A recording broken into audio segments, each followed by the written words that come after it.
Okay, great. So, hello and good afternoon. Welcome to the Fairbanks Center's Modern China Lecture Series. My name is Arunabh Ghosh. I teach modern Chinese history here in the History Department. I also convene this lecture series. So welcome, of course, to all of you in the room, but our audience members online as well. Before I introduce our speaker, I just wanted to quickly flag our final talk of the semester.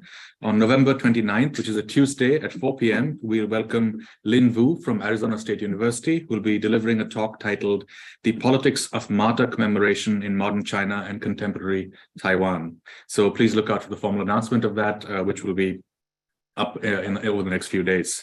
Today, it's a pleasure to introduce and to welcome our speaker.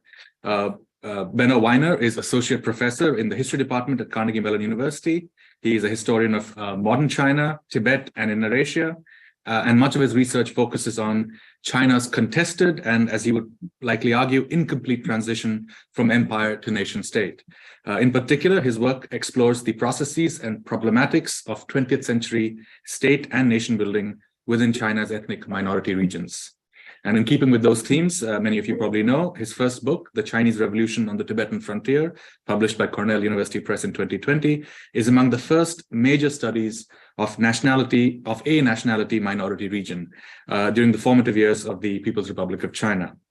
It is also the first to examine early efforts by the CCP to integrate the vast region known to Tibetans as Amdo.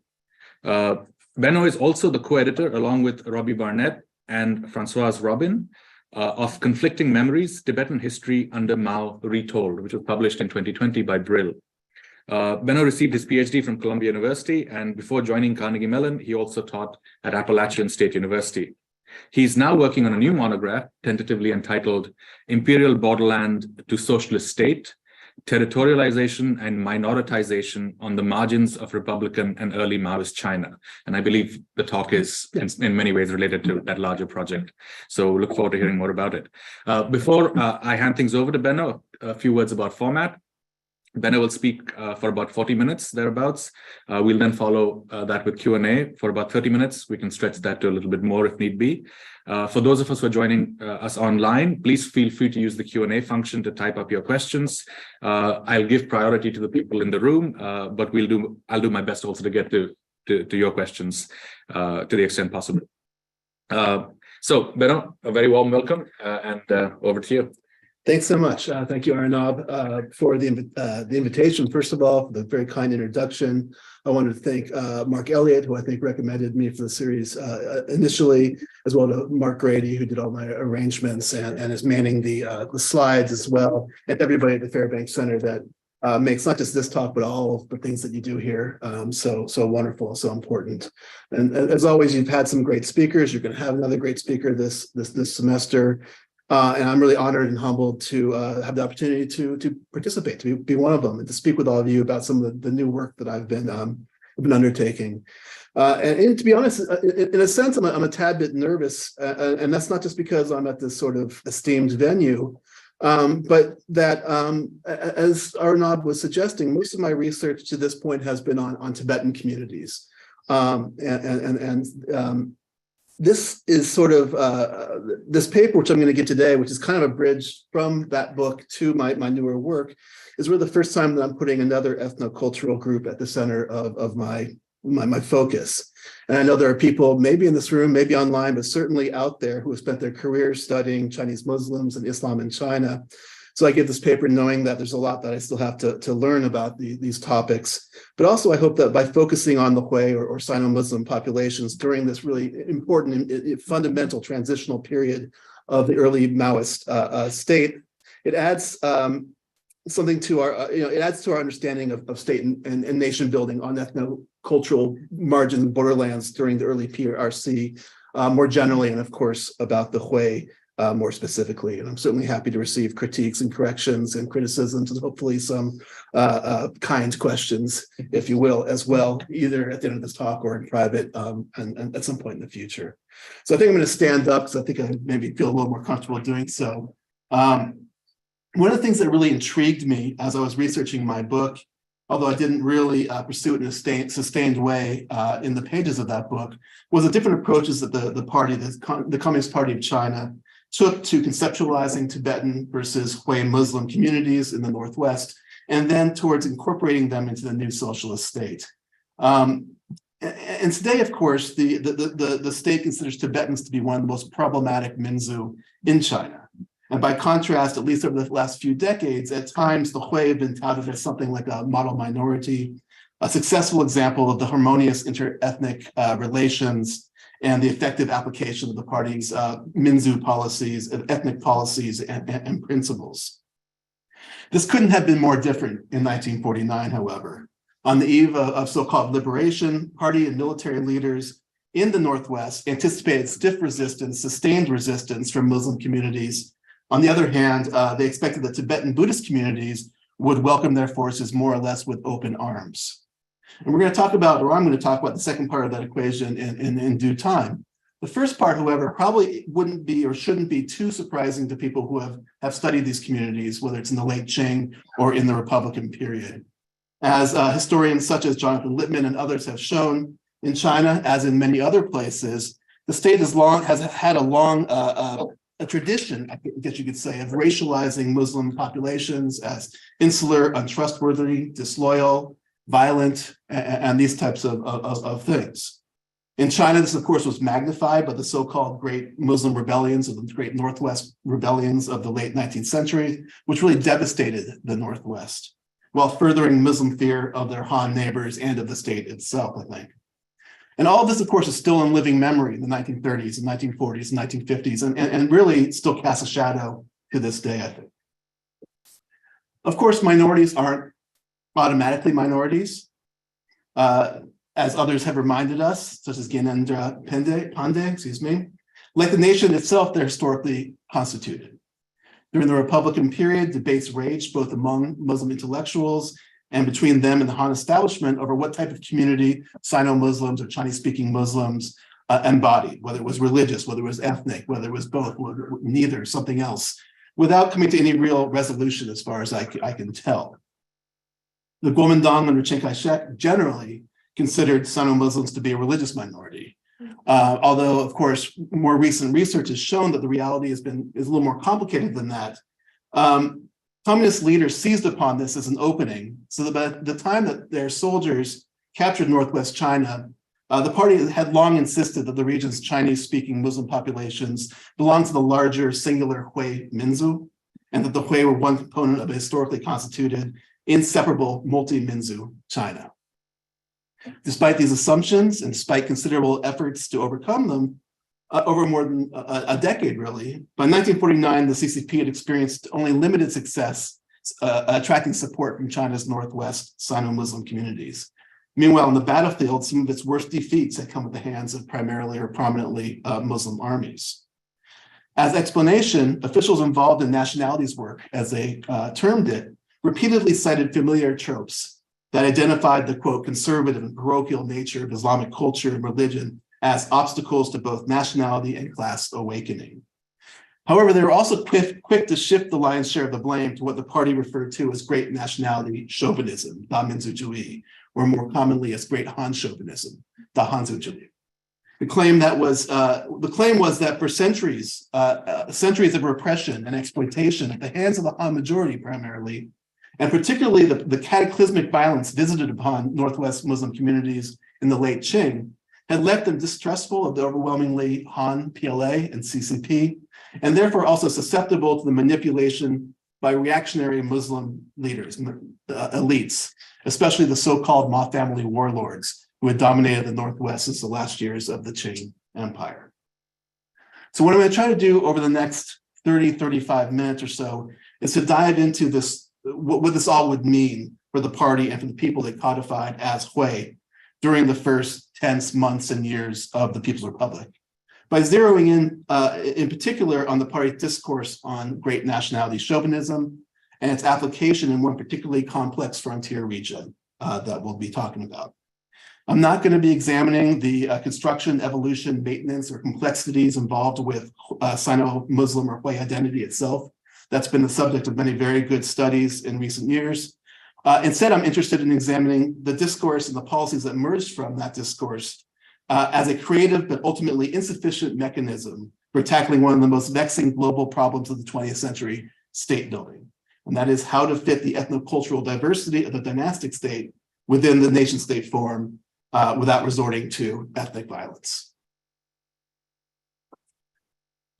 To get it situated, the area that I'm going to be most focused on is what has been referred to as the Qinghai Gansu Highlands. I'm going to move out of the way, maybe. This is the topographically and demographically diverse Huang region that today lies in southern Gansu and eastern Qinghai provinces, or if we look at it from the Tibetan perspective, the area that forms the northeastern frontier of the region known as Amdo.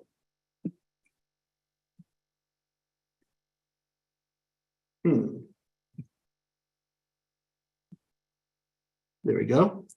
North of the Yellow River, you can kind of see the Yellow River maybe in there. I'm not sure if this pointer works.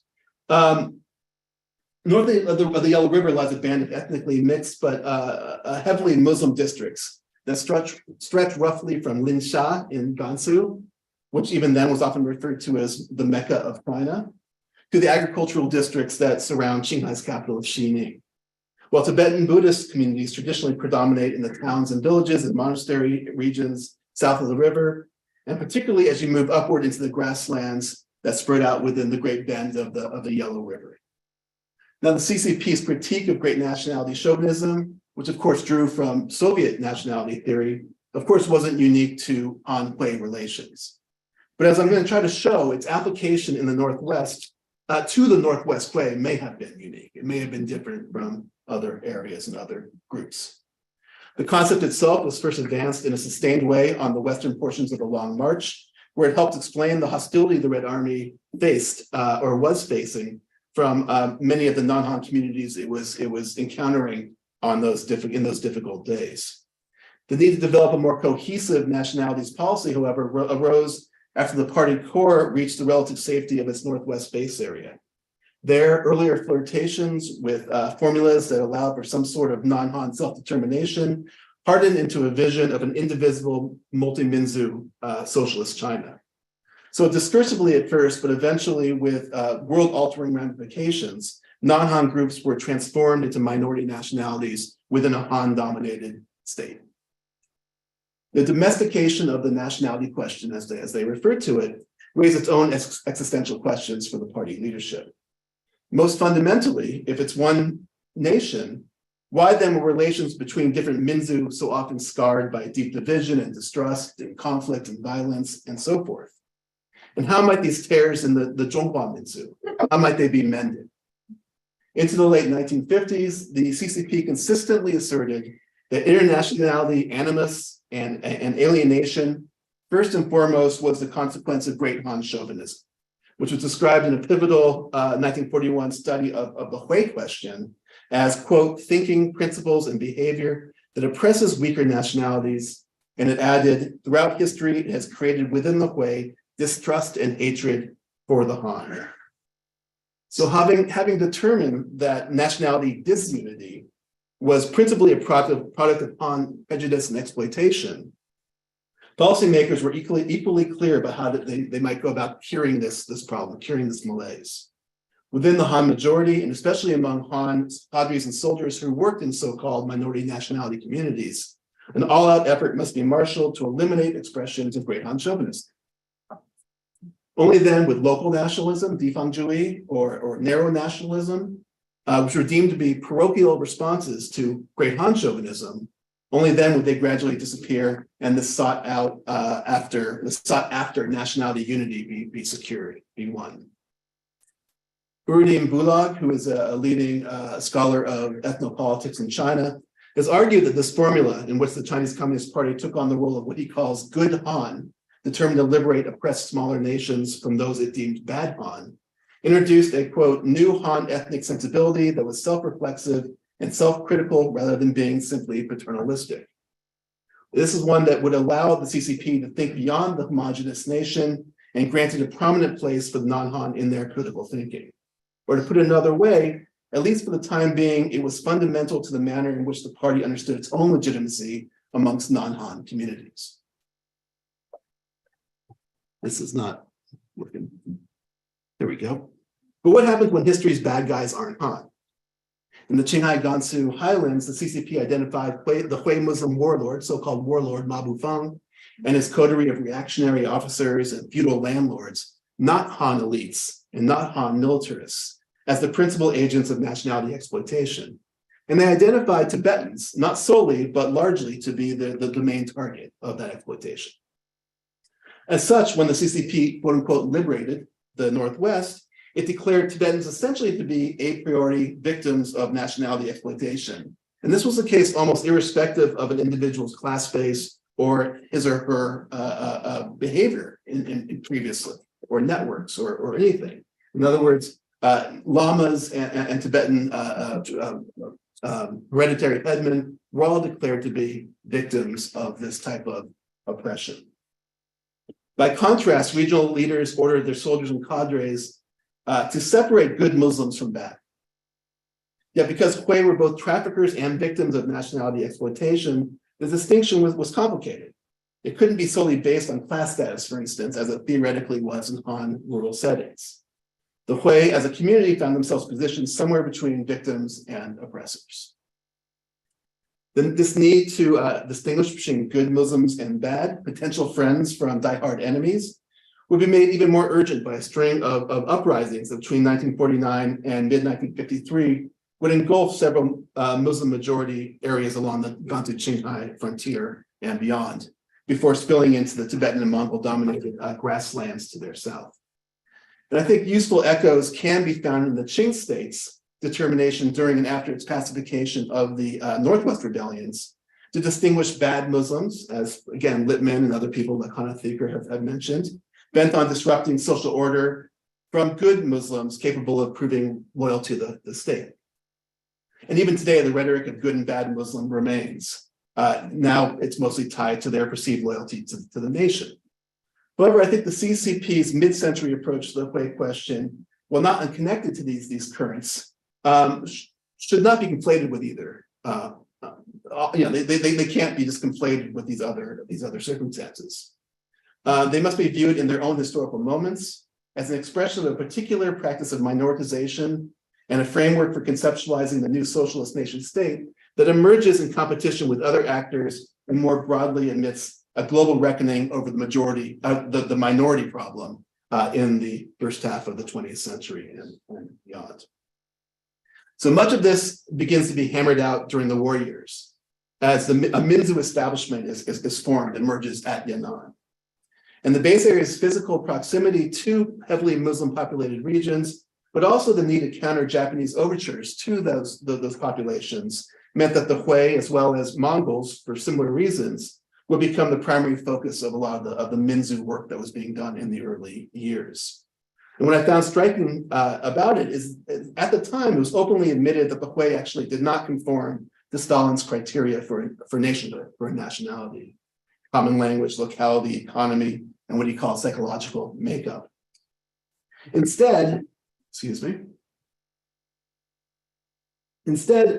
again, strikingly, Islam itself became the defining feature of Hui nationhood for these Minzu cadres. As one leading cadre put it, quote, "The religious difference is the central axis upon which Hui nationality unity hinges." This was true, however, only because of the corrosive, but also the constitutive power of Han chauvinism. As described by the newly founded Nationalities Questions Research Office in 1940 or 41, Islam was not, quote, simply a religious belief, but part of the social fabric of Hui society and the sacred banner that's united them in their struggle against nationality oppression. In other words, the Hui, quote, gradually formed into a Minzu because of Han chauvinism, because of great nationality chauvinism. Now, the Nationalities Office made clear that that nationality equality itself could only be achieved alongside the elimination of discrimination and exploitation, of course, of the Han majority. Yet, as Pandey and others, again, have noted in the context, for instance, of South Asia, even when the nation state champions the idea of coexistence in the form of tolerance, of unity and diversity, groups and communities are placed not only next to, but also on top of and underneath one another. And of course, this was no less true in China, and it's no less true today. and not just between the majoritized Han and minoritized others. The Nationality Question Research Office shows that the emergence of a Minzu hierarchy, if you will, can be detected as early as 1940. For example, Mongols were considered to be a backward Minzu that had succumbed to both Japanese colonialism and Han semi-colonialism. By contrast, even while declaring that the, quote, Hui had yet to develop into a modern nationality, the research office also admitted that the Hui had come under the influence of the relatively advanced Han. This proximity, at least in their analysis, had exposed the Hui to the particularly brutal exploitation of Han chauvinism on the one hand, but also a comparatively high degree of Sinicization of Hanhua. While the former was deemed to be the result of human coercion and therefore bad, it produced in many Hui an acute hatred of the Han. The latter was thought to be beneficial, a natural process of development. And for party elites, these contradictions at least helped explain how and why Muslims in the Northwest were not only able to seize power at the fall of the Qing, but also to replace the Han regionally in the national exploitation pecking order, if you will. In areas under Sino-Muslim rule, Hui chauvinism, not Han chauvinism, but Hui chauvinism now oppressed other Minzu, including the Han. At the same time, it helped explain why the Hui masses remained devoted to Islam, their Islamic leaderships, and to the Ma clans, each of which was viewed as, at least by their communities, as bulwarks against Han chauvinism. So if we jump ahead now to 1949, as communist armies rushed northwestward after taking Xi'an, I think in spring of that year, the challenge seemed evident to many of the military leaders. General Wang Zhen, for instance, exhorted his troops as they were approaching Linsha. He exhorted them to remember, we are not the savage, plundering, vengeful Han armies of the past that conquered the West and pacified the Hui. We are the People's Liberation Army led by the Chinese Communist Party. We must provide proof so that the Hui people can see that the PLA truly is the liberator and the savior of the Hui people. And that proof will be delivered in many different forms. Among them, a pamphlet distributed to grassroots cadres, for example, with instructions for how to avoid transgressing dietary, religious, gender-specific, what they called Hui customs and taboos, orders to safeguard mosques and Sufi shrines, orders to respect imams, and to provide what they called preferential treatment to captured Muslim soldiers. In particular, this meant a policy called catch and release, which was meant to counter rumors that the communists routinely, quote, kill Muslims and destroy mosques, conscript men and abuse women, practice communal wives and communal property, and so forth. So the idea was that these captured soldiers would be actually given travel funds and released and go home to their communities and show everybody that the communists were not these terrible monsters that they had heard of. Credit this outreach for a string of unexpectedly easy victories in late August and early September, which, as maybe you can read here, really surprised U.S. intelligence, which thought that the Mabufang soldiers would fight on indefinitely because of their antipathy to communism. Instead, the PLA captured Gansu and Qinghai in a month or so in summer of 1949. But now order would need to be restored, and a governing apparatus would need to be put in place. How do we unify this multinationality region? Peng Dehuai asked rhetorically soon after Xining's capture, when he was on a tour of Qinghai. He responded in an orthodox Maoist fashion by saying, first, we must distinguish enemies from friends. He explained that this meant differentiating the small minority of bad elements within each nationality from the vast majority of good people within each nationality. And of course, this is squarely within the more general mass line strategy of the Communist Party and their united front approach to incorporating ethnic minorities, which I've written about elsewhere. I'm happy to talk about more in the question and Q&A if anybody wants. But what I want to stress here is that although Peng had insisted that bad elements, Baifunzi, existed within each Minzu, with few exceptions, the CCP leadership viewed Tibetans and Mongol religious elites and hereditary headmen as victims, again, of nationality exploitation, and therefore targets to be won over only through political means. The Hui, however, presented, of course, a more complicated challenge. As Qinghai's party committee explained in, I guess it would be late 1949, the Hui had been the ruling nationality for a relatively long period of time. So from this perch, it noted the Hui had oppressed other Minzu, especially more backward groups like Mongols and especially, again, Tibetans. In fact, the party remained deeply concerned about Muslim loyalties, and not without reason. There were supposedly tens of thousands of demobilized soldiers and militiamen, for instance, wandering the countryside in the first years after liberation. So amidst the celebratory pronouncements, which were of course everywhere, internal documents provide glimpses of what really looks like a chaotic conditions that existed throughout the region. For instance, in fall, waves of unrest struck Linsha. Sorry, this is the long slide. Those are the happy pronouncements. This is the chaos that we're getting to here. One document talked about waves of unrest that had struck Linsha in fall of 1949 that left more than 1,000 Han Hui dead or injured in what are described as ethnic killings very clearly. Perhaps more troubling for party leaders, I better move over here so I can actually get to my slides. This isn't working. Completely in front of what I'm trying to show you. More troubling for party leaders was that on November 30th, over 300 armed rebels, as they called them, launched an attack on government offices in Qinghai's Huazhong County, which is just south of Xining.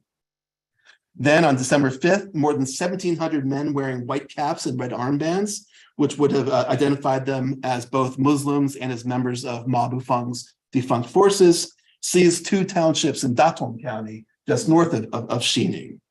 This was quickly followed by uprisings in Menyuan, in Xunhua, and Hualong counties in Qinghai, as well as several areas of the greater Linsha region and beyond in Gansu.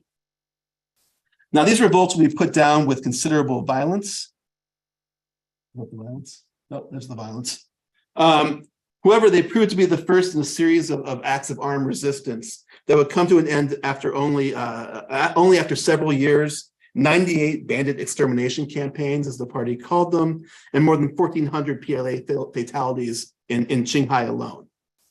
But the first point of instruction delivered by army leadership cautioned a degree of restraint.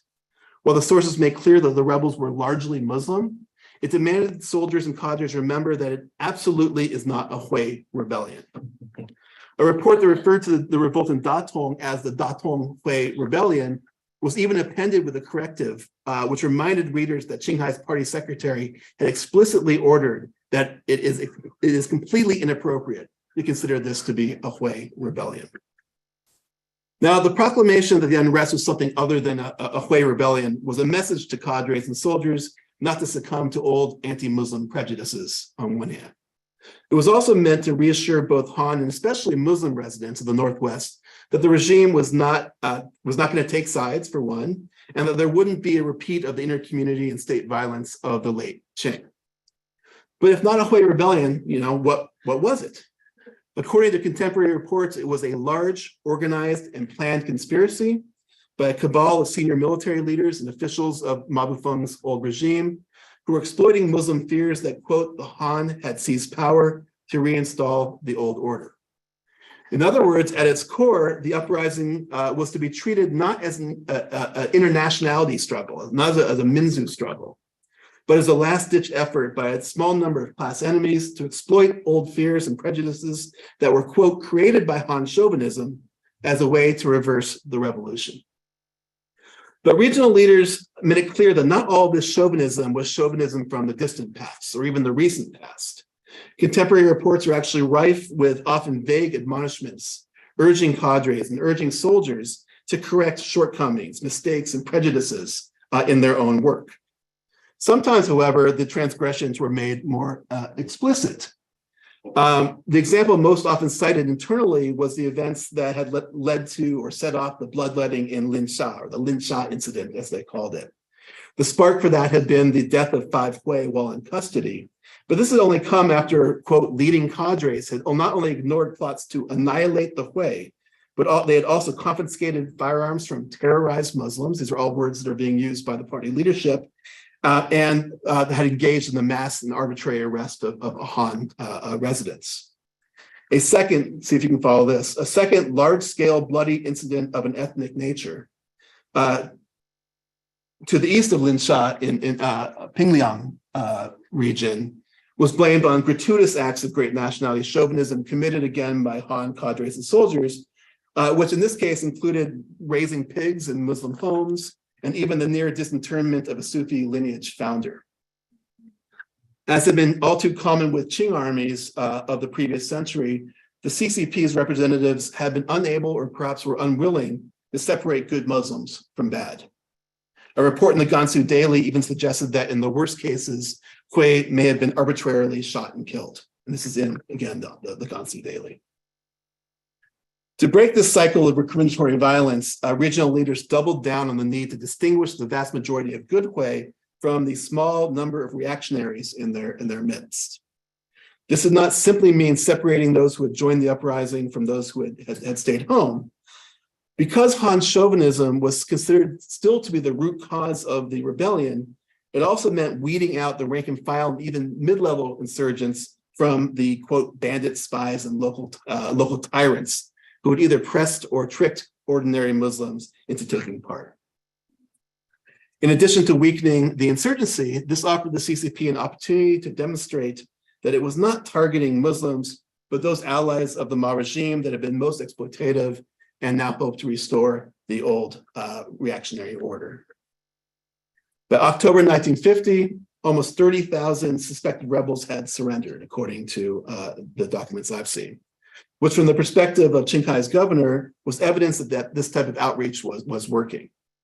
But officials warned that evil and unrepentant bandits and spies had slipped into pastoral areas and border regions to launch guerrilla war behind enemy lines. Now, these areas were mainly inhabited by Tibetans and Mongols. And in several cases, the mostly Muslim insurgents would actually find refuge with and forge alliances among those people deemed by the party to be the foremost victims of Hui nationality oppression. In other words, Tibetans.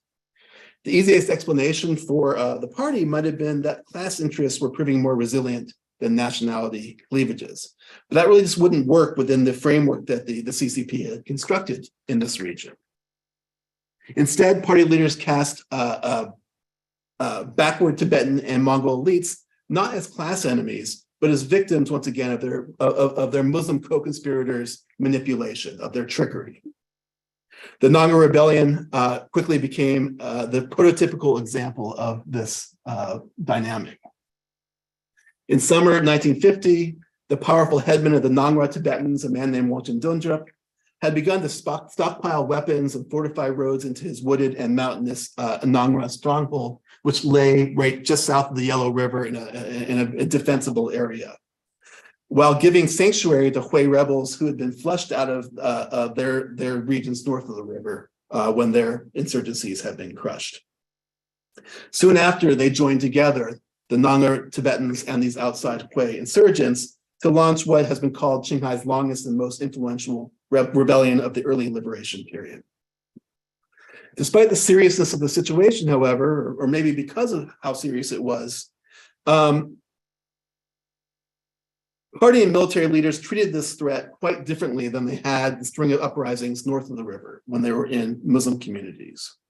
Over a span of 18 months, 17 separate high-level delegations were somewhat famously dispatched to the Nangwa region with the aim of negotiating a political solution to the insurrection, which essentially meant Wanchen Dundrup giving up his Muslim allies. An open letter signed by the senior leadership in Qinghai explained why Wanchen Dundrup was being treated with such really unprecedented patience. And it read at one point, Mr. Wanchen, considering your crimes, you already should have been punished according to state law, but the people's government believes that you have been hoodwinked by outside spies and bandits. Finally, in April 1952, that patience actually ran out, and the PLA launched a massive assault on the Nanga region. The base area, which they were calling Little Taiwan, by the way, fell within days. Even then, occupying soldiers were ordered to distinguish outside bandits and spies, in other words, Hui Muslims, from hoodwinked Tibetans. PLA officers instructed their men to protect monasteries and promised Tibetan headmen and lamas that if they surrendered, not only would they escape punishment, but that their wealth and their status would be safeguarded. And that pledge was actually extended to Wangchen Dundrup himself, who initially escaped the encirclement, but then surrendered, I think, 3 months later. And when he did, he was appointed head of the newly created Jianjia Tibetan Autonomous County, a vice chairman of the Huangnan Tibetan Prefecture, and to other positions as well. His Muslim allies were not accorded the same opportunities for rehabilitation. Now, the CCP's extraordinary efforts to woo Wangchen Dundrup amounted in part to a divide and conquer strategy meant to weaken the insurgency by playing members of one Minzu against another. And of course, there's plenty of precedent for that, whether it's in China or elsewhere. However, it was also a function, I think, of the CCP's underlying assumptions about nationality relations in Northwest China at this time. The unspoken supposition was that by virtue of their nationality identity, Tibetan and Mongol elites really couldn't be bandits and spies. At worst, they were hoodwinked headmen, victims both of cultural backwardness and nationality exploitation, in this case, Hui exploitation. In an editorial published in the Qinghai Daily, Wangchen Dundrup even leaned into this discourse. He claimed that his own backwardness had left him susceptible to the lies and the bribes of what he called the Ma bandit gang.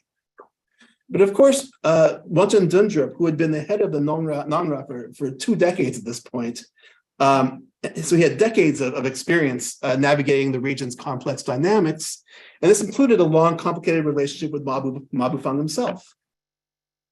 He was hardly some country rube.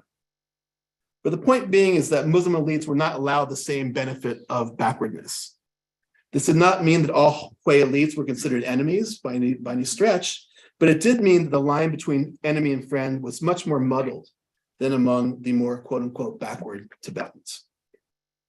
It also meant that in the coming years, that Hui elites would not be afforded the same protections as their Tibetan counterparts. This deserves more research, but while Tibetan headmen and monasteries were mostly shielded from socialist reforms prior to 1958, land reform and collectivization drives were conducted within Muslim communities in this area.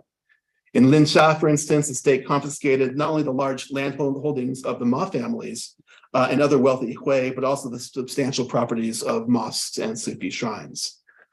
In Gannan Prefecture to its south, land reform was conducted within Han and Hui communities, but as far as I know, not within Tibetan communities.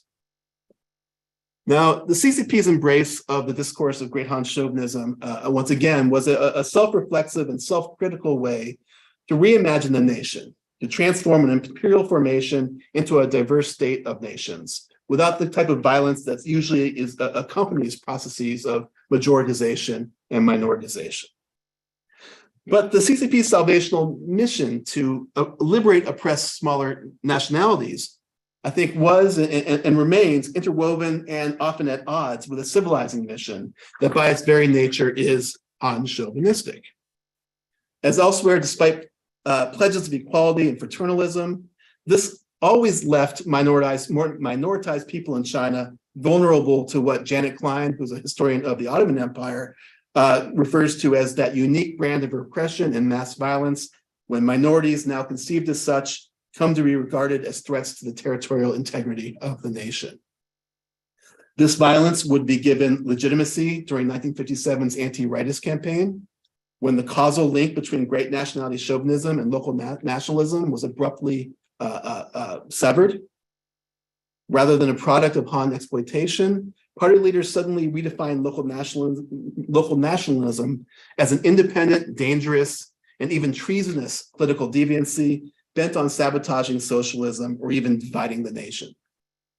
Senior leaders overseeing China's nationalities affairs went so far to suggest that some Hui were plotting to establish an independent country, Hui Guo, or a Hui-stan, or sought permission to emigrate to, quote unquote, their Arabian motherland. In effect, the political designation Bad Han no longer existed after 1957. And therefore, any critique of Han chauvinism or demands for minority particularism were rendered by non-Han meant that they had become bad minorities. They become bad Minzu. They had become local nationalists. They had become perhaps separatists. And their Han handlers were now capitulationists on the nationality question.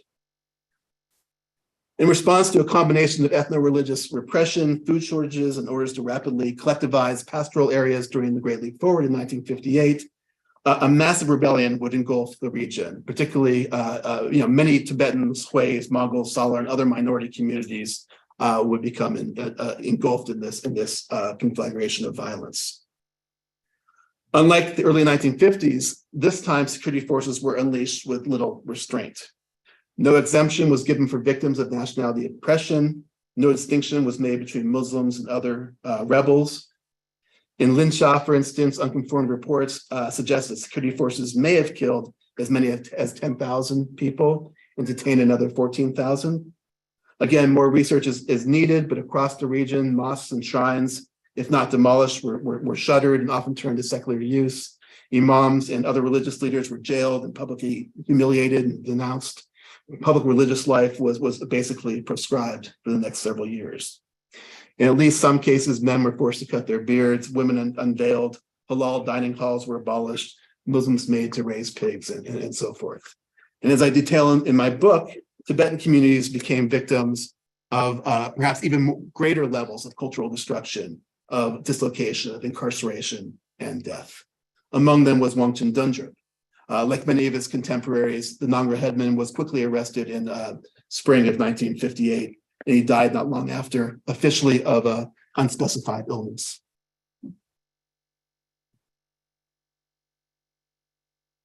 Across China, attacks on ethnocultural particularism reached their height, of course, during the first stages of the Cultural Revolution. The death of Mao in 1976 and the subsequent repudiation of the Cultural Revolution by successors was, of course, accompanied by a renewed criticism of Han chauvinism, which opened within non-Han communities real but still limited and uneven opportunities for ethnocultural revival and reinvention.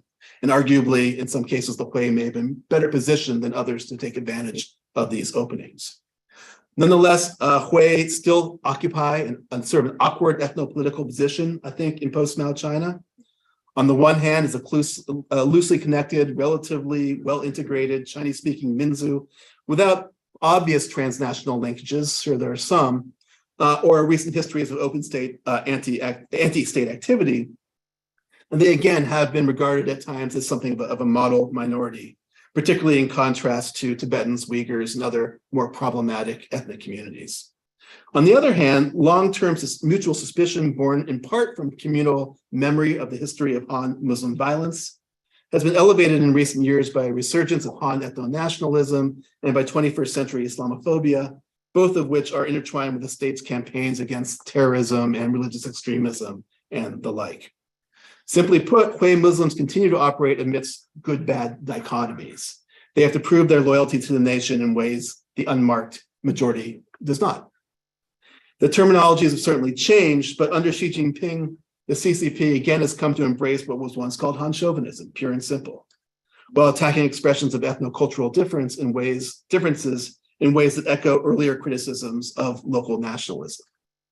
Of course, this has most visibly and most terrifyingly been manifested in the regime of surveillance and incarceration and forced labor that has descended upon Uyghurs, Kazakhs, and other Muslim minorities in Xinjiang, including some Hui. But it also can be seen in the erosion of ethnic minority cultural and religious rights across China, including the end of bilingual education, limitations on preferential policies of family planning and university admission, the so-called Sinicization of religion, and so forth. Among other challenges for Hui Muslims, this has meant the closure of centers of Islamic teaching and publishing, renewed obstacles for Hajj pilgrimage, the removal of Arabic lettered signs from public view, most visibly perhaps the demolition of Arab-style domes and minarets on mosques, including those in Linsha and in Xining. Left to be determined is whether this return to explicit, if unidentified as such, Han chauvinism will generate greater identification with and integration into the Chinese nation, as the leadership maybe seems to think it will these days, or as earlier generations of party leaders predicted, whether it will strengthen pan-Hui or pan-Islamic identity, intensify resentment of the Han majority, and sharpen the alienation of Muslim communities from the state and from the nation. So I'll stop there. Thank you very much. Great. think I had more slides, but I totally skipped them. The- They weren't that great. Okay. Well, thank you. That was really, really interesting. I have a bunch of questions, but I'm going to actually throw the floor open in case there are people who want to dive in, or if you're formulating your thoughts, then I will. But as you, sorry. I'm just grabbing a pen on you. Oh yeah, and as you ask your questions, please make sure to identify yourselves first. So if there is no one, then I'm going to go ahead and there is someone. So go ahead, then I'll reserve mine for later on. But yeah, so.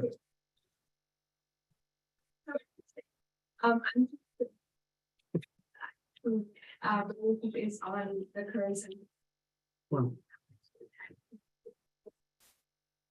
The region that you're talking Okay.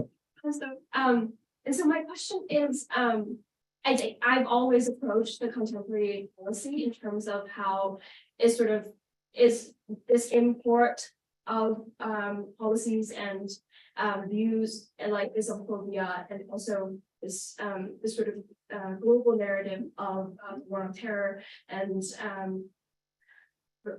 religious freedom, and that kind of sort of this international narrative importing into China. But I guess from your talk, you're providing a different perspective, sort of mapping out the historical sort of roots within China of the similar policies. Right. So I guess my question is, like, do you see the current as more of a continuation of historical policies like this, and that sort of the narrative of good and bad Muslim, is that sort of, do you see it as more inherent from the history that you're talking about, or do you think it's more of a, you know, as I said, sort of a co-optation and appropriation of this sort of American-led global narratives of Islamophobia and foreign terror? Thank you. They're good questions, and I guess I don't pretend to really know the answer. There are certainly people that maybe yourself that study the contemporary period that would be better informed.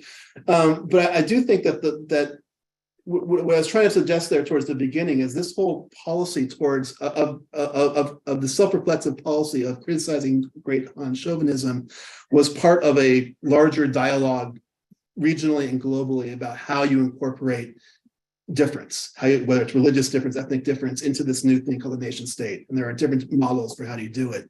And, you know, again,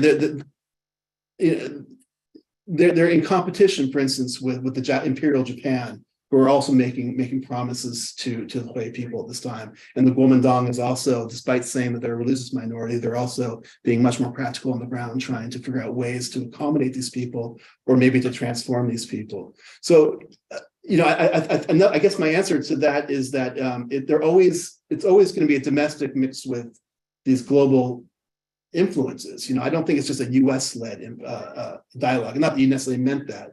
It's certainly a narrative that the U.S. has been very loudly in front of. But I think it's a question that goes back before 9/11, for instance. You know, what do we do with these Muslim people to be, you know, who in this case look like us and talk like us, but aren't like us.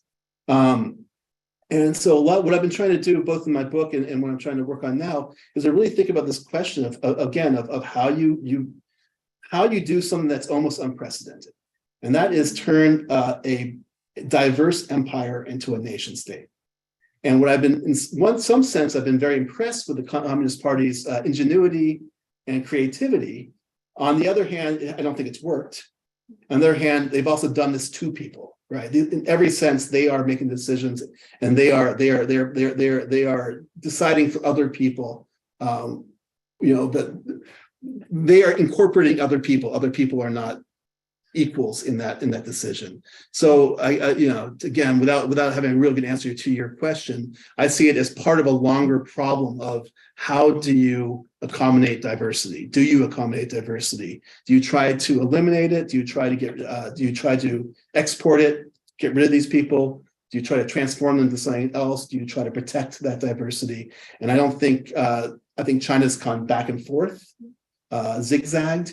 And as a result, they're left with this very difficult problem that Xi Jinping seems to be trying to resolve through a much more ethno-national, integrationist, assimilationist approach. And I think the argument is that relatively more benign policies of the past didn't work. Thank you. Jason? I'm Jason, PhD student. So, in your previous book, you've mentioned about sort of the significant role of cadres, especially the sort of revolutionary movement, in sort of collapsing what physical power, and also in Xiaoyan was basically also sort of stressing the sort of the difference in tempo, and the sort of transformation of both languages, first and Tibet. I'm kind of curious whether you might talk a bit more about how the role, rank and file cadres might have sort of influenced the story, especially the sort of the collapsing of distinguishing between great Han Chauvinism and local national cultures of collapse of the foundation. Yeah, that's a good question. And I wish I knew more than I do. But my instinct is to say that it was similar to what I talk about in the book, actually. And in some ways, maybe more pronounced in Muslim areas because of this friction seems to, just from what you can sort of glean from the sources, the friction between both Han communities and Hui communities, but also the friction between these mostly Han cadres and Hui people seems to have been even sharper. And my again inclination would be to suggest that these transgressions that I talked about were more common than not. This relationship was always poisoned by poor implementation and perhaps people who did not really believe in the policies as they were being promulgated. And the speed by which these relatively accommodationist policies became these very heavy-handed assimilationist policies in 57, 58, again, leads me to believe that people were ready for that. People were maybe priming it already. And I think I suggest in the book that there, again, reading between the lines, there may have been even pressure from the bottom on the leadership to sort of have a more heavy hand. Because what happens in 57 and 58 is essentially the Beijing gives them the go-ahead. Not literally, they don't say, okay, Gansu, Qinghai, go for it. But the impression I get is people are ready for this transformation. They're communists and they want to transform this area into a socialist place. And Beijing is basically saying no. And Xining is saying no, and Lanzhou is saying no. And when they say yes, it happens very, very quickly. If that answers it, yeah. Okay, Anatole. Okay, we've got a lot of hands down. Great. Go ahead, Anatole. I'm Anatole. I'm a PhD student at UC Berkeley, and I'm here at Harvard this year. Thank you so much. It was really fascinating. There was just an article that came out in JAS about weaker student movements in the 1980s. Yep. Brian Speck.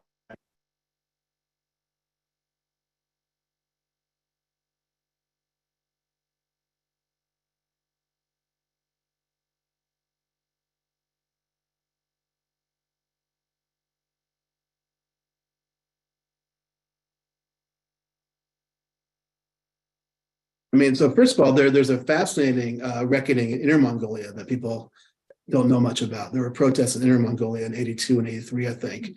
And Inner Mongolia is where the worst of the ethnic pogroms happened in the Cultural Revolution. So that's an interesting story. Where they were demanding sort of recompense for what happened to them. I actually don't. So among Tibetans, yes. And I write a little bit about in my book. I unfortunately haven't looked at that in terms of Hui in this area. Again, there's maybe people out there, maybe online or not, that would know more about this. But certainly in the case of Tibetans, in this case, because they have leadership, the Panchen Lama reemerges from house arrest to really lead a rejuvenation of Tibetan culture and language. And much of the rhetoric he uses to do so is against Han chauvinism, and again, which is now called ultra leftism by the 1980s, right? Well, Han chauvinism is ultra leftist, so you need to not be chauvinistic. That would make you like the Gang of Four, and we need to go back to the policies of the 1950s. And so that's a very, very dominant thread within the Minzu establishment. Li Wei, it's not just the Panchen Lama. Li Wei Han is doing this. Who's the head of the United Front Work Department. So I would imagine that it's similar within Hui communities as well. I just don't know the details about that. Great, Shara. I'm sorry, I'm a PhD student here. Thank you so much Yeah. for a fascinating talk. And I have two questions. One is a conceptual question and the other is on sources. So the conceptual question is that just when we mentioned that it's this conceptualization of Chinese Muslim relation, the Chinese Hui relation as friend enemy. And I'm wondering in Kung Dou-Huai's brief or like in his write-up, was he referring it to as friend enemy or self enemy, like Di Wo or Di Yo? So that's something that No. Yeah. Friend. yeah, friend. Okay, okay. Thank you so much. I think that's very interesting. And the second question I have is that you mentioned just now that in 1949 that when the PLA was making the advances into the northwest. Is there any documentary base that we can know of the ethnic, like the demographic makeup of the PLA soldiers? My impression, I'm not a historian of the PLA, maybe people are, but my impression is it's overwhelmingly on. Yeah, overall. And the documents I've seen don't suggest that they have that they have Hui people that they can send in. So they'll say things like, Han women have to be sent in to deal with Hui women. We can't have men do it, but they don't talk about Hui people going in there as sort of advanced operatives. I mean, I'm sure there were some, but.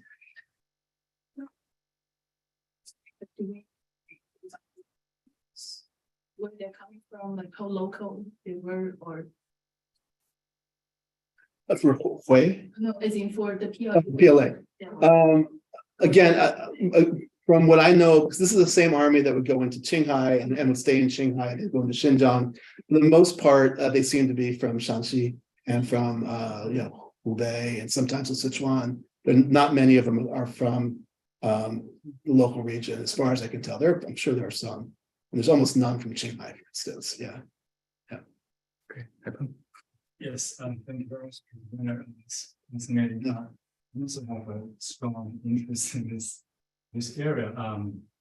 So I have two questions. The first one has to do with the rebellion that was put out later on after the PRC. You mentioned that there was a kind of a brief alliance between I forgot his name, the protagonist from the Wanton Dundru.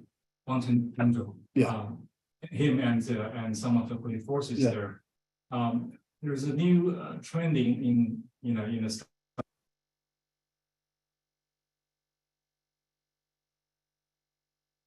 his reign there. Established all these schools where he recruited actively Mongol and Tibetan students, mingle with the police students, sort of like establish a hegemony. So I wonder if you have traced the actual connection between this figure, this protagonist, and what Ma Bufang. I'd like to think I contributed a little bit, at least, to that talk. Thinking about Ma Bufang as a warlord or not. And the truth is, it's much more complicated ethno-political dynamic than just Tibetans versus Muslims or Hui Han, as I try to talk about in the book. It seems that some of these rebels did have connections with Wanchen Dundrup prior. Wanchen Dundrup was the Nongret fought a war with Ma Bufang and his family in 1931-32, and that gets solved when a Tibetan Lama and a Tibetan headman from another part of Amdo comes and negotiates a peace between the two. And Wanchen Dundrup goes to Xining, and supposedly him and Ma Bufang become blood brothers, or not blood brothers, but they swear an oath of brothership between the two of them. And there's pretty decent relationships after that. I think Wanchen Dundrup joins the Ma Bufang's government, and he may even join the Kuomintang at some point. Point being is that these relationships were very, very layered and woven together. So it was not just Han Hui versus Tibetan by any stretch. So, for instance, there's another rebellion of Ma. I'm forgetting his name, Ma Liang and I'm forgetting the other one's name. But these were two generals who spent most of their careers in the southern Amdo grasslands. And when they rebel in 52, they flee into the grasslands. And they operate there, and they have Mongol and Tibetan support. And the CCP is trying to, is convinced that they're tricking these people. But of course, they have much greater experience, longer experience. They know these people, right? This is their homes. These Muslims are not foreign to this area. They are indigenous as well. So that's just a long way of saying that yes, Tibetans made decisions based on experience and networks and friendships and old relationships. And the CCP, it seemed to have a hard time understanding that, at least at first, because their concept of Minzu animosity was such that it didn't really fit into their frameworks. Does that make sense? That's very satisfactory answer. Yeah, okay. The second question, I want to complicate the word you use at the model minority notion. Yeah. In my own study, I encountered at least until 1958, before Sino-Korean relations, North Korean relations soured, Koreans were actually put up as model minority because of there were like a lot of communists among their. And later on, of course, understand that Glenn Fu, kind of was a very prominent leader nationally, and the Mongols were at some point I think latest work done by David Fogg and others shown that the Muslims, the Hui Muslims in Xining, in terms of population size, were much bigger than, for example, the Hui in Changji in Xinjiang. But the Changji Hui were given an autonomous prefecture, whereas the Xining Hui never got any like a formal. So when people portray the Hui as a model minority, I think of people like Bai Shouyi and this Eastern well-trained intellectuals who later served as diplomats and when I said that, I meant that they have been portrayed sometimes over the last couple of decades, not going back in history. And I don't think that they were a model minority in the 50s or 60s, for instance. I'm saying that it may be in the 90s and 2000s. At certain times, certain people have suggested that they were more well integrated and less of a better example of Minzu approachment. So yeah, I agree with you. I do not think that we can look at the Hui as being a model minority, especially compared to the way that, for instance, there weren't a lot of communists among the Hui, right? But there were a lot of communists among the Mongols and the Koreans. So they were much more of a ideal communist model minority during the Maoist period than Hui or Tibetans were, for example. I was referring to a later period. Yeah, no, I agree with you. Yeah. We're going to turn to a question from the online audience here. This is an anonymous attendee who said, well, thanks you for your lecture. And then said, my question would be on the term of nationality chauvinism. Is there any definitions given on it? Is it counted at racism? What is the relationship to racism? And is there any gender element further explored in your book and then in relation to nationality chauvinism? That's the question about, I used the standard translation of chauvinism, knowing that I don't think it's a good translation. I didn't want to get into it. Dahanzu Jui means great Hanism. Right. It means great Han nationalism, essentially. I think it is racism. I think the anonymous person out there is hitting something that I wondered if we'd talk about.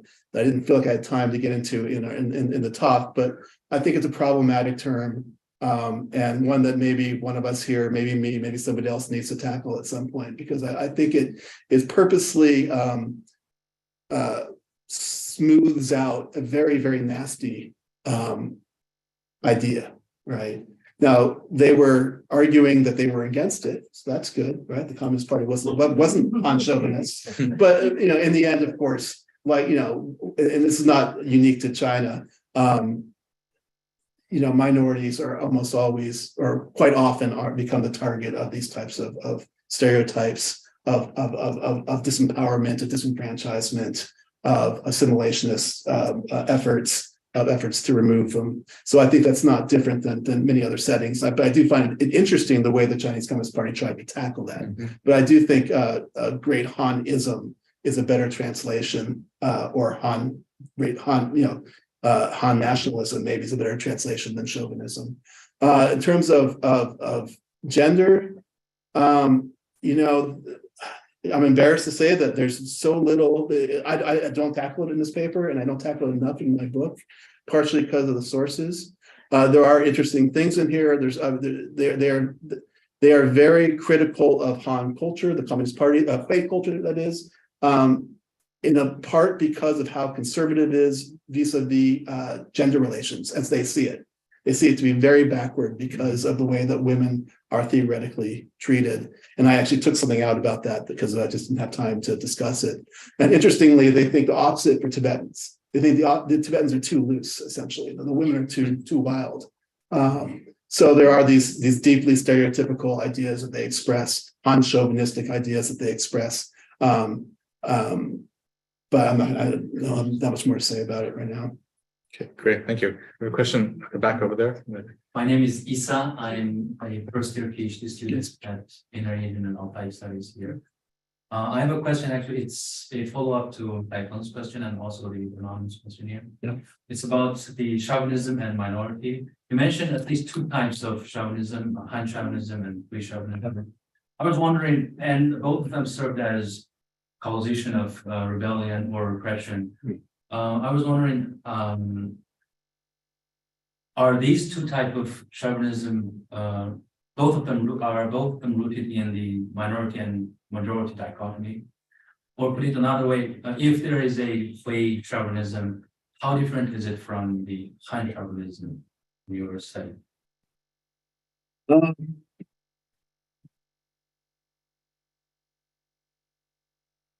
This term, as far as I know, is only used to express what they call as nationality exploitation, right? They don't use the same phrasing for class exploitation. So this is considered to be a separate problem.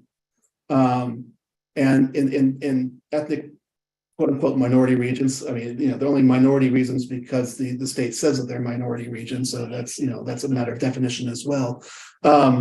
The idea was that we have to tackle the nationality problem before we can get to the class problem, right? So these are separate.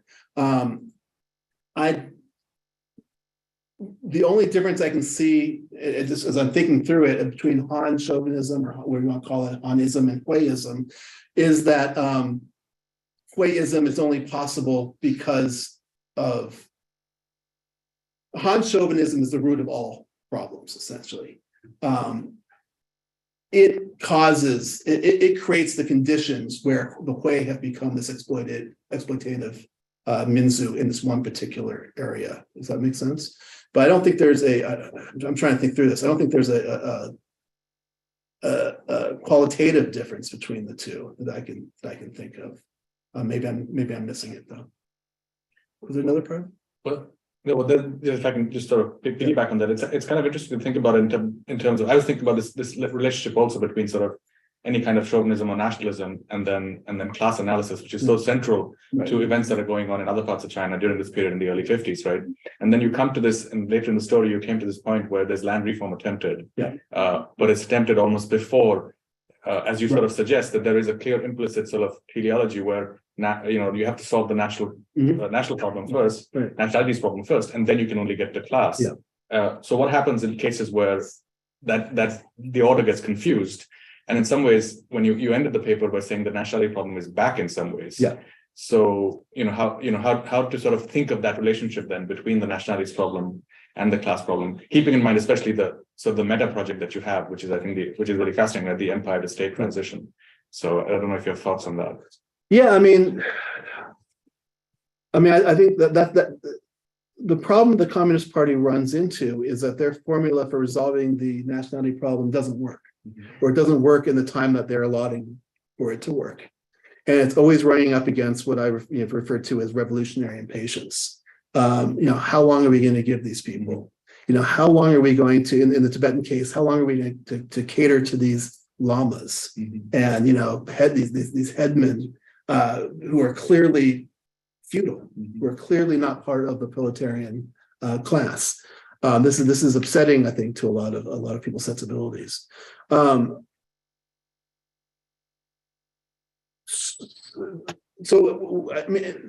they're unable to resolve it. They're unable to resolve it in the time that they allot themselves. But that doesn't mean that they would have been able to resolve it had they given more time. It's not clear. To put it in other ways, how do you do this? How do you transform an empire to a nation state? Is it, what are the examples of this happening successfully? Well, maybe China, but if we look around China, I don't think we can categorically say that it's been a success. Clearly, the state is very powerful. There's no doubt about that. But is the nation, is there a common identity, common national identity? So, to put it another way, you talk about sort of the class struggle, right? So that's the normative sort of way we think about Maoist China operating in most areas. When the reform regime comes into power in the late 70s, early 80s, they need to deal with all of the damage that class struggle, for lack of a better word, has caused, and they do it by basically saying, well, it was a big mistake. They went too far. Everybody's a victim. And we're going to rehabilitate almost everybody. And whether or not that narrative works for all the individual Han people who were suffered during that period and their families, they didn't have to repair the narrative of nationhood itself, right? That's where I think the difference is. They try to do the same thing with Tibetans, right? Sorry, it was a mistake. We're going to be better from now on. And it's, we're all going to make money in this new era. But the narrative of nationhood was never established. People never believed that they were Chinese, for lack of a better word. So I think I'm not sure if that really quite answered your question, but I think that's where the two don't lock up, so to speak. Great. I think we've heard from Yajin here. Yeah, I did Oh, hey. Yeah, nice to meet you. Some of the questions taken for your question actually ring similar. Like I would love to hear a little bit more elucidation of the term chauvinism. And according to basically the time when you give, it seems to be a bottle being put into different wines and people stir it as I pour it out a little bit but I think that's probably later on you will have bigger, or maybe you want other people to do that. One thing you guys talked of gave me a sense that it is, in the 1950s, it is an interesting moment dealing with exclusion and inclusion for, say, from the empire to the nation, right? Obviously, the socialist kind of ideologues would like to use class, but then class doesn't fit Right. in the frontier, in the non-class. So there's a misfit, even though in the cities there's also misfit. If you think about bad elements, it's never just about class, right? And the revolution or it is, corruption also. So it seems to have this resonance of this influx moment of figuring out how do you have a clear cut, and towards the end, it still need to be a clear cut exclusion, inclusion, but at the same time cannot have a clear cut categories like class. All on the other spectrum towards the other end, what we nation, right? Nationality or nation, but that obviously seems to be a puzzle that just cannot be solved easily when you imposing on this exclusion, inclusion question in an absolute sense. Another thing I want to comment on, I found it interesting is how chauvinism also provided a flip side is for the ethnic minority or for the non-Han nationalities to point finger at who's good about it.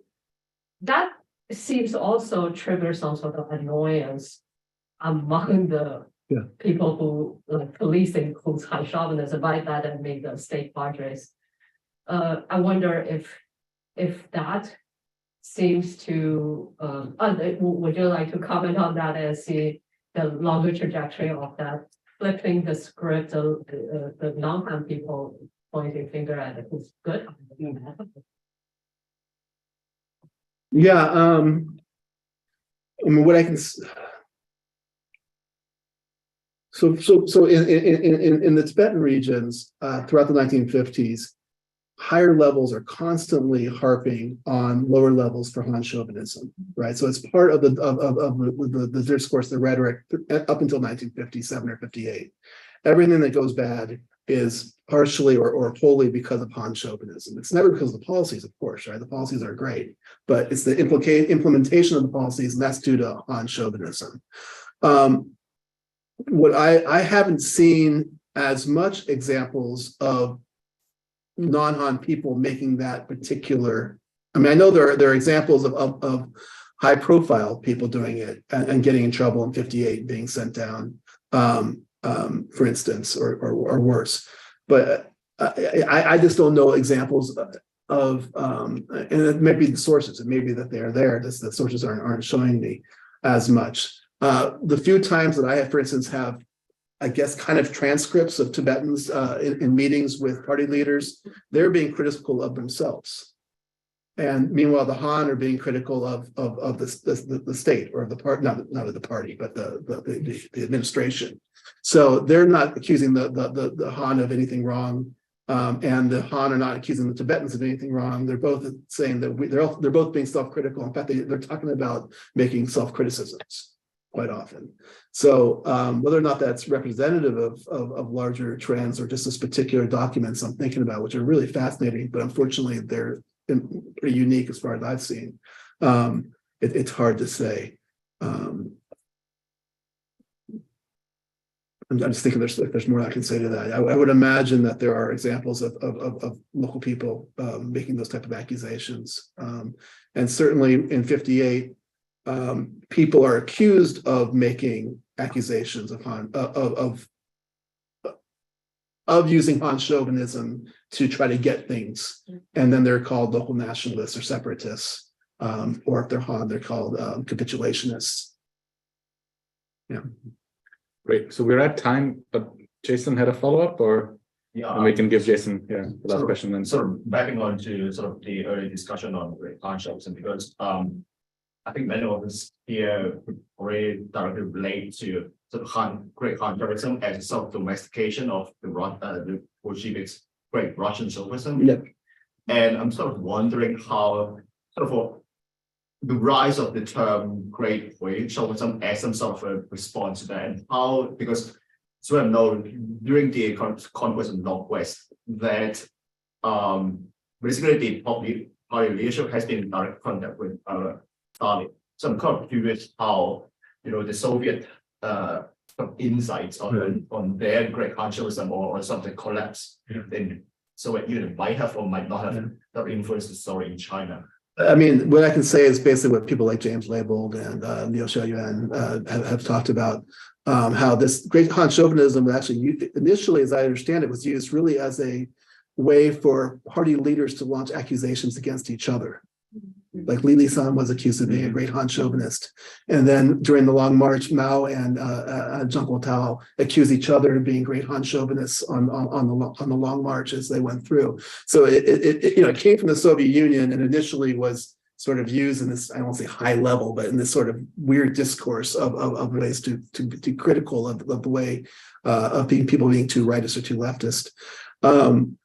And then then the application, of course, starts with on the Long March, when they have to figure out why these people, when they went when they first encountered non-Han people on the Long March, they tried to connect with the masses. And of course, the masses didn't want any part of this Chinese army walking through their region. And they came to the realization, quote unquote, that it was because of Han chauvinism that these people feared the Han. And instead of trying to link up just with the masses, we need to link up with their leaderships as well, as a whole, because they're all oppressed, they're all victims. So they kind of transform the idea of class struggle or class difference to nationalities of a victim and an oppressor. The idea of Hui chauvinism, that doesn't come up so much. The actual term only comes up a few times as I've seen it. But it comes up in these funded, these documents that really establish how the party is going to approach the Hui in Yan'an, for instance. I guess we get to have Mark Elliott to get the last word in. Yeah. So. Counter on the frontier. Long March, and the shifting of the narrative and trying to reconcile the contradictions thrown up with a perspective on the revolutions that is framed entirely in terms of class, which we can see in this quotation there. Yep.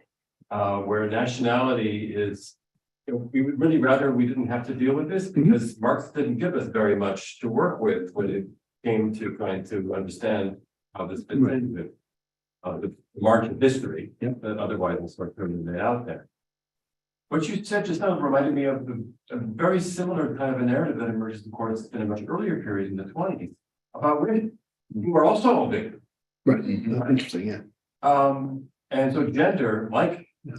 ethnicity or call it there, turns out also to be another complicating factor in the way to making class struggle, and the party adopts a very similar sort of a response, it seems, with respect to the women's question as it does to the nationalities question, both in how it tries to it resorts to victimhood as a way to incorporate people into the revolution.